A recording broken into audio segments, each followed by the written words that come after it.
Pra falar de confiança, primeiro eu tenho que contar duas histórias reais que aconteceu comigo. E preciso deixar bem claro, a minha mãe não me odeia, tá bom? Te amo, mãe.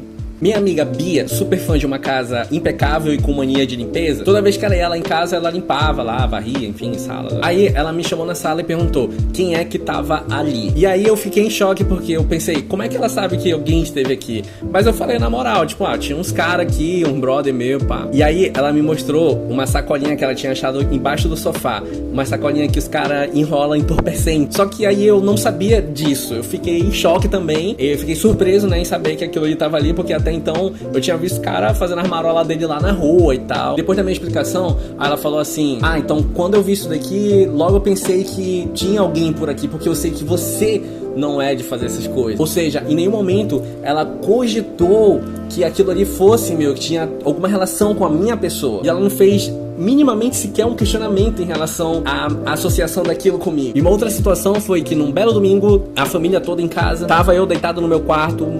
E mais um detalhe antes de seguir, tinha um uísque guardado há muito tempo lá em casa, que era da minha mãe, e dias antes um primo meu tava hospedado lá em casa. Enfim, a minha mãe me chama e pergunta quem que tinha tomado o uísque. A pergunta veio diretamente pra mim porque, enfim, preocupação de mãe, né? Mas vale lembrar que todo mundo sabe que eu não consumo bebida alcoólica, e na real era o meu primo que tinha bebido. E nesse caso, a primeira pessoa que veio na mente dela foi a minha pessoa. E aqui entra o paradoxo, porque às vezes recebemos mais confiança de quem tá fora do nosso círculo íntimo. Segundo filósofos como Kierkegaard e Nietzsche, a convivência constante pode obscurecer a essência. Quem tá perto demais vê defeitos antes das virtudes, porque não enxerga mais o ser, mas sim o hábito, rastros, o histórico. Jean Paul Sartre diria que o olhar do outro é o que nos forma. Mas veja o paradoxo, duas pessoas me olharam. A minha amiga viu a minha essência, a minha mãe viu o que ela projetava. A confiança cega que a minha amiga teve é quase uma manifestação de uma fé existencial sobre mim. Já a dúvida de minha madre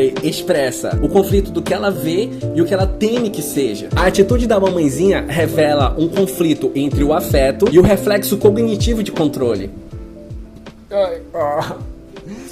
Ai, minha nariga. Meu Deus, acho que eu vou espirrar. A psicanálise revela que a mãe projeta no filho um ideal ou uma expectativa. Quando há uma falha percebida, a quebra desse ideal gera angústia. E a reação é culpar para reparar o que foi ferido, mesmo sem prova. Na psicologia cognitiva, há o uso de atalhos mentais. Ela viu o uísque sumido e automaticamente pensou em mim, porque o filho está dentro do círculo mais próximo, onde há menos resistência para aplicar o julgamento. Mesmo me amando, a mente dela pode julgar rapidamente como um mecanismo de defesa emocional e controle do ambiente familiar, e não necessariamente como falta de amor. Essa atitude pode ser um reflexo de hipervigilância materna, um comportamento comum em mães que têm um medo excessivo de perder o controle do lar. É só um traço comportamental, não necessariamente uma doença, mas ela também pode estar ligada a traços de ansiedade leve, experiências passadas com traições ou frustrações, o medo também inconsciente de ser enganada por quem mais ama. Essas experiências internas criam uma necessidade de